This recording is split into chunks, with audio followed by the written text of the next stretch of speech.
जम्मू कश्मीर और हरियाणा के चुनाव खत्म हो चुके हैं। अब महाराष्ट्र और झारखंड के चुनाव की तारीखों का ऐलान होना है। इन सब के बीच में प्रधानमंत्री मोदी समेत कई बीजेपी नेता हिंदुओं की एकजुटता का संदेश दे रहे हैं। महाराष्ट्र पहुंचे पीएम मोदी ने कहा कि कांग्रेस समेत सभी विपक्षी दल बांटो और राज करो की नीति पर चल रहे हैं। तो वहीं कई मौकों पर यूपी के सीएम योगी आदित्यनाथ भी ऐसा ही बयान दे चुके हैं। हमें याद रखना है, अगर हम बटेंगे तो बांटने वाले महफिल सजाएंगे। बटेंगे तो कटेंगे, एक रहेंगे तो नेक रहेंगे। संघ प्रमुख मोहन भागवत ने भी कुछ ऐसा ही बयान दिया। राजस्थान के बारां में आरएसएस के एक कार्यक्रम में संघ प्रमुख ने कहा कि अगर सुरक्षित रहना है तो हिंदू समाज को भाषा, जाति, प्रांत के मतभेद और विवादों को मिटाकर एकजुट होना होगा। भागवत ने कहा कि भारत एक हिंदू राष्ट्र है और हिंदू शब्द का प्रयोग देश में रहने वाले लोगों के सभी संप्रदायों के लिए किया जाता है। इधर प्रधानमंत्री के इस बयान पर सियासत भी शुरू हो गई। कांग्रेस और दूसरे विपक्षी दलों ने पीएम मोदी के इस बयान पर निशाना साधा। कांग्रेस ने पलटवार करते हुए कहा कि जो कपड़ों और खान पान के आधार पर लोगों को बांटता हो, उसके मुंह से ऐसी बातें ठीक नहीं लगती। तो वहीं शिवसेना उद्धव गुट ने भी इस बयान पर सवाल खड़े किए, जबकि बीजेपी का कहना है कि हमें एकजुटता का पाठ तो बचपन से ही सिखाया जाता रहा है। जो आदमी कपड़ों के आधार पे, भाषा के आधार पे, खान पान के आधार पे लोगों को बांटता हो, उसकी पूरी राजनीति लोगों को और समाज को बांटने और विवाद पैदा करने में हुई हो, उससे मुंह से ऐसी बातें सुनकर हैरानी होती है। अंग्रेज चले गए, परंतु डिवाइड एंड रूल वाली पॉलिसी तो कांग्रेस के पास ही छोड़ गए। कांग्रेस ने पहले धर्म के आधार पर बांटा, फिर भाषा के आधार पर। कि स्पीच राइटर कौन है? ये जो स्पीच राइटर है प्रधानमंत्री जी के, वो मोदी जी के स्पीच में गलत इतिहास, गलत जानकारी दे रहे हैं। दिल्ली के मुख्यमंत्री पद की कुर्सी छोड़ने के बाद अरविंद केजरीवाल लगातार जनता की अदालत लगा रहे हैं। आज दिल्ली के छत्रसाल स्टेडियम में हुए कार्यक्रम में उन्होंने केंद्र सरकार और बीजेपी पर जमकर हमला बोला और दिल्ली की जनता के सामने अपनी उपलब्धियां गिनाई। केजरीवाल ने कहा कि दिल्ली को एलजी के राज से मुक्ति दिलाकर रहेंगे और पूर्ण राज्य बनाएंगे।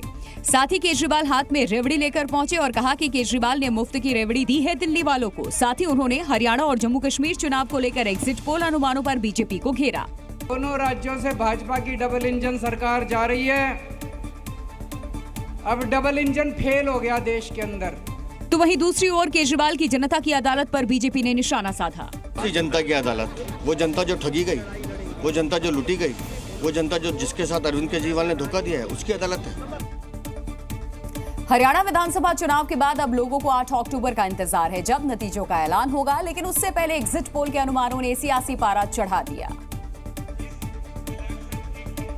और ज्यादातर एग्जिट पोल ने हरियाणा में कांग्रेस को बहुमत मिलने का अनुमान जताया, जिसे लेकर जहां कांग्रेस उत्साहित है तो वहीं बीजेपी का एग्जिट पोल पर भरोसा नहीं है। कांग्रेस के पक्ष में लहर चल रही है। कांग्रेस हरियाणा में अब की बार हरियाणा में कांग्रेस की सरकार। देखिए, अब ये दावे और वो अभी कोई ज्यादा महत्व नहीं रखते हैं। ये सारी बात होगी 8 तारीख को। 8 तारीख को जब नतीजे निकलेंगे तब बात होगी। हरियाणा में 90 सीटों पर हुए विधानसभा चुनाव में करीब 67% वोटिंग हुई। इस बार कांग्रेस ने अकेले चुनाव लड़ा था। भारतीय जनता पार्टी एक तरफा सरकार बना रही है। हमारे पास सारी व्यवस्थाएं हैं, आप चिंता मत करिए। जम्मू कश्मीर में 10 साल बाद 2 चरणों में चुनाव हुए, लेकिन एग्जिट पोल के अनुमानों से नेशनल कॉन्फ्रेंस और कांग्रेस की खुशी का ठिकाना नहीं।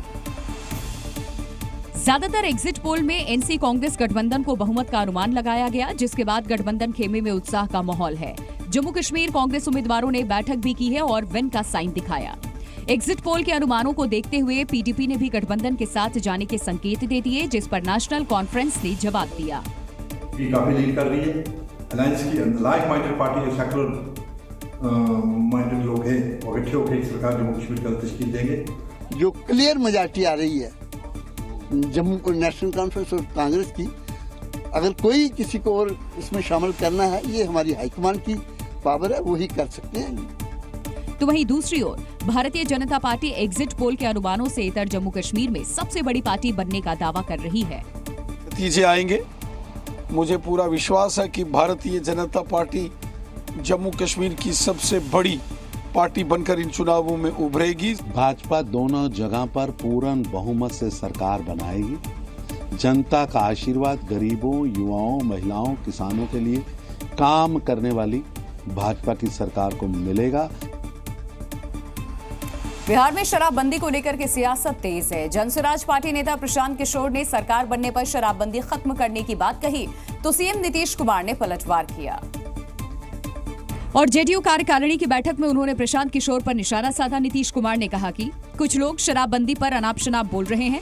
साथ ही दावा किया कि 2016 से शराबबंदी के बाद 90% लोगों ने शराब पीना छोड़ दिया। प्रशांत किशोर ने दावा किया था कि शराबबंदी से बिहार को हर साल 20,000 करोड़ रुपए के राजस्व का नुकसान हो रहा है। इधर कांग्रेस ने भी प्रशांत किशोर के सुर में सुर मिलाया। मैं आपसे आग्रह करता हूँ, जिद छोड़ के जो पैसे आए, अब गरीबों को, जो आज बाढ़ पीड़ित लोग हैं, उनको पैसा आप अधिक दे सकते थे, आप उस रेवेन्यू का नुकसान कर रहे हैं।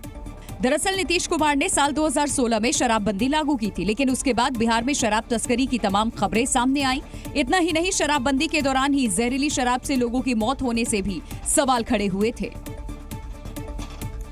यति नरसिंहानंद के विवादित बयान पर एफआईआर के बाद भी मुस्लिमों का गुस्सा थमता नहीं दिख रहा। यूपी के सहारनपुर में नरसिंहानंद के खिलाफ जोरदार प्रदर्शन हुआ।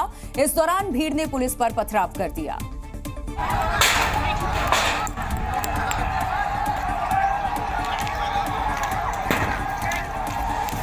दरअसल ये लोग देहात कोतवाली इलाके में ज्ञापन देने पहुंचे थे। ज्ञापन देने के बाद पुलिस द्वारा लोगों को जाने के लिए कहा तो कुछ लोग भड़क गए। इस दौरान बात इतनी बिगड़ गई कि लोगों ने पत्थरबाजी शुरू कर दी। अचानक हुए पथराव को लेकर पुलिस तैयार नहीं थी। हालांकि घटना में कोई पुलिस वाला भी घायल नहीं हुआ, लेकिन पुलिस की कई गाड़ियों के क्षतिग्रस्त होने की बात सामने आ रही है। लोग इकट्ठा हुए, जिसमें कुछ नए उम्र के लोग भी, लड़के भी थे। उनके द्वारा कुछ वहाँ पे हंगामा करने का प्रयास किया गया और कुछ पत्थर भी उनके द्वारा उठाए गए। तुरंत पुलिस ने वहाँ पे हल्का बल प्रयोग करते हुए उनको तितर-बितर कर दिया है। फिलहाल पुलिस आरोपियों के खिलाफ कार्रवाई में जुट गई है और पत्थरबाजों की पहचान की जा रही है। हालांकि यति नरसिंहानंद की गिरफ्तारी की मांग कर रहे मुस्लिम समाज का गुस्सा अभी थमता नहीं दिख रहा है। यूपी के सिद्धार्थनगर में दुष्कर्म के आरोपी को लेकर के लोगों ने जमकर हंगामा किया। आरोपी को फांसी की मांग को लेकर लोग सड़क पर उतर आए। मामला सिद्धार्थनगर के बढ़नी कस्बा का है, जहां 60 साल के शख्स पर 9 साल की बच्ची से दुष्कर्म का आरोप लगा। लेकिन अब लोगों ने आरोपी का घर बुलडोजर से गिराने की मांग को लेकर हंगामा कर दिया। आक्रोशित लोगों के हाथों में तलवार भी थी, जिन्होंने तोड़फोड़ भी की। गुस्साई भीड़ उपद्रव बचाने पर उतर आई और बाजार के अंदर हंगामा काटा और दुकानें बंद कराने की कोशिश की। हालात बिगड़ते देख पुलिस को मौके पर तैनात करना पड़ा। पुलिस ने उपद्रवियों को दौड़ाया और किसी तरह मामले को शांत कराया। दरअसल 3 अक्टूबर को ये पूरा मामला सामने आया था, जिस पर पुलिस ने केस दर्ज किया था और आरोपी को गिरफ्तार कर जेल भेज दिया। बावजूद इसके लोगों ने प्रदर्शन किया। और अब हम आपको अलीगढ़ के एक भ्रष्ट बाबू से मिलवाते हैं, जिसने प्राइवेट हॉस्पिटल की सील खोलने के नाम पर 1 लाख रुपए लिए। इसका वीडियो भी सामने आया है।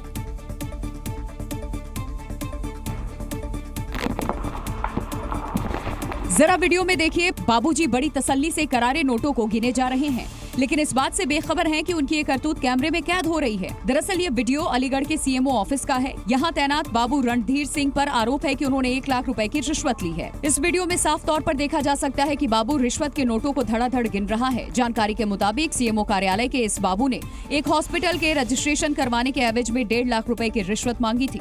पीड़ित सोनू कुमार ने 1 लाख रुपए की रिश्वत तो दे दी, लेकिन बाबूजी का वीडियो बनाकर वायरल कर दिया। अब वीडियो सामने आने के बाद बाबू रणधीर भागे भागे टहल रहे हैं। शिकायत के बाद सीएमओ कार्यालय में रिश्वतखोर बाबू की जांच की जा रही है। आजकल भारत का लगभग हर बच्चा मोबाइल पर गेम खेलता है। माँ बाप कितना भी मना कर ले, लेकिन वो बच्चे को गेम खेलने से रोक नहीं पाते। अगर आपके घर के बच्चे भी गेम खेलने के शौकीन हैं, तो सावधान हो जाइए और ध्यान से सुनिए, क्योंकि उत्तर प्रदेश के कुशीनगर में बच्चों के ऑनलाइन गेम खेलने की वजह से उनके पिता के 5 लाख रुपए डूब गए हैं। 7वीं और 8वीं क्लास में पढ़ने वाले बच्चों ने 5 लाख रुपए का गेम खेला। वो अपने पापा के अकाउंट से गेम को जोड़ करके उनसे पैसे निकाल लेते थे और फिर धीरे धीरे ऑनलाइन यहाँ पर बेटिंग गेम में उन बच्चों ने 5 लाख रुपए गवा भी दिए। माँ बाप ने पैसों को लेकर के सवाल किए तो बच्चों ने कह दिया कि उनके पिता का अकाउंट हैक हो गया। हालांकि बाद में उनका झूठ भी पकड़ा गया और अब उनके पिता पुलिस थाने के चक्कर भी काट रहे हैं। बच्चों के पिता ने थाने में शिकायत करते हुए कार्रवाई की मांग की है। जी न्यूज़।